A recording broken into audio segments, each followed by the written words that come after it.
حكاية آية. في وقت كانت الدنيا كلها ظلام وفيه وحشة شديدة جدا، انقطاع النور والتحريف وعبادة الأصنام وأشياء صعبة جدا. كان في إنسان اختار طريق تاني، إنه يتعبد إلى الله عز وجل، فكان بيطلع في غار يقعد فيه الليالي ذوات العدد يتعبد إلى الله سبحانه وتعالى. وفي ليلة من الليالي ديت يشاء رب العالمين إنه ينزل عليه نور عشان ينور الدنيا كلها. الإنسان ده كان هو النبي محمد صلى الله عليه وسلم، والنور اللي نزل معاه ده كان القرآن. وفي أول لقاء مباشر قال له الوحي لما نزل عليه قال له اقرأ، فقال له ما أنا بقارئ، أنا ما بعرفش أقرأ. فكررها عليه 3 مرات فقال اقرأ باسم ربك الذي خلق. حصلت حكاية عجيبة جدا، إنه صلى الله عليه وسلم نزل مباشرة يرتجف إلى أم المؤمنين خديجة. العجيب هنا إنه النبي عليه الصلاة والسلام ما فكرش يروح لعمه صاحب الهيبة أبو طالب، ولا صديقه الوفي سيدنا أبو بكر، ولا ده كله.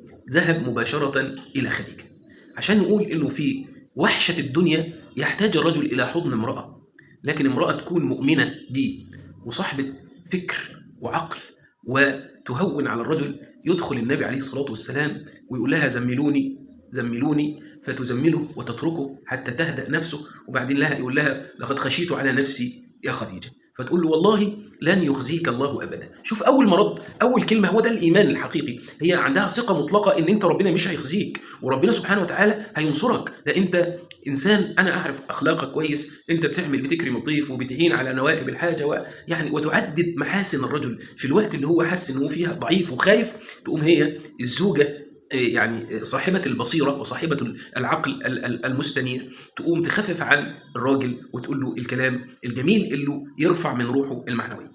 دي حاجة. الحاجة التانية تبدأ تقول له تاخده وتروح لورقة ابن نوفل عشان تقص عليه ما حدث.